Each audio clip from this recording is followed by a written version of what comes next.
maybe like 9, 10, 11, 12, I don't know, years ago, I had reached a point where the things that happened to me in my childhood, I was blaming everybody for, and it reached a point where I just peaked. Alcohol wasn't enough, drugs wasn't enough, and I reached a point where I was ready to give up. So I still remember, like it was yesterday though, but we went the day before it happened. We went out. I forgot where we went, but we went out and got drunk, obviously. Came back, and it was a Saturday. I was supposed to be playing golf that morning. So I woke up early in the morning. I woke up in my room with a half full bottle of Crown next to me.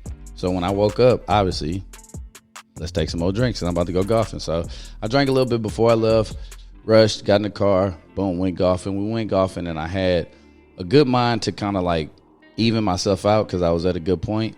But then at some point, my thoughts just consumed me, and I started drinking more than I needed to at that time.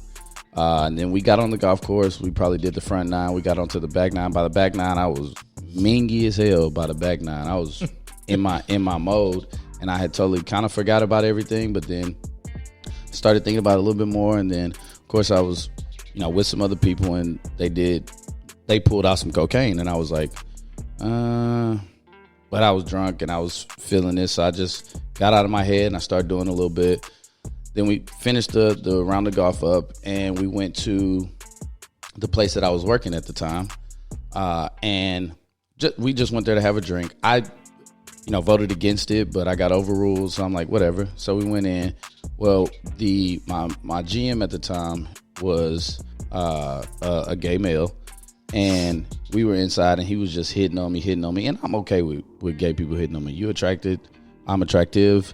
I can't be necessarily mad at you for shooting your shot, right?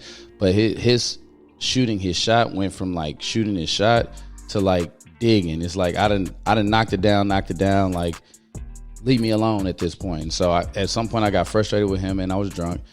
So I cussed the dude out, ended up getting fired. Then on top of getting fired, once I got fired, it's like the brick just hit me, and destruction was all I wanted to see. We went next door to this other restaurant who we knew the owner. We took a couple shots of Louis 14. I was feeling myself, feeling good, and then probably did a little more cocaine. I don't even remember at this point. All I remember is going back to, I was dealing with a woman at the time, and I just remember going back to her house, and then she started getting on me about being drunk, which she should have, right?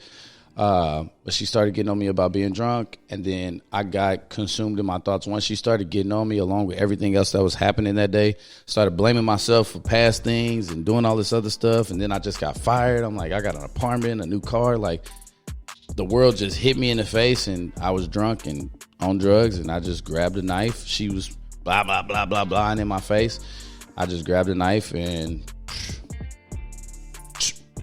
took a slit in my wrist, and it was a really big knife. Yeah, it was. And I mean, the scars there to prove it. So I just took a slit in my wrist. Then after I took a slit in my wrist, the rest was history. They one of the guys that I played golf with, she didn't know what to do, so she called him. I'm just bleeding out, and she called him, and he came. And they called the ambulance, and the ambulance picked me up, went to the hospital, obviously, and the thing happened. So yeah. It was definitely a big point in my life, and it made me look at mental health a whole lot different. And yeah, I don't even I don't even know. That was big. And I've known Ray every bit of 16, 17 years. Yep. We have been partners for a long time, and I had no clue the amount of stress he was going through around that time. No clue.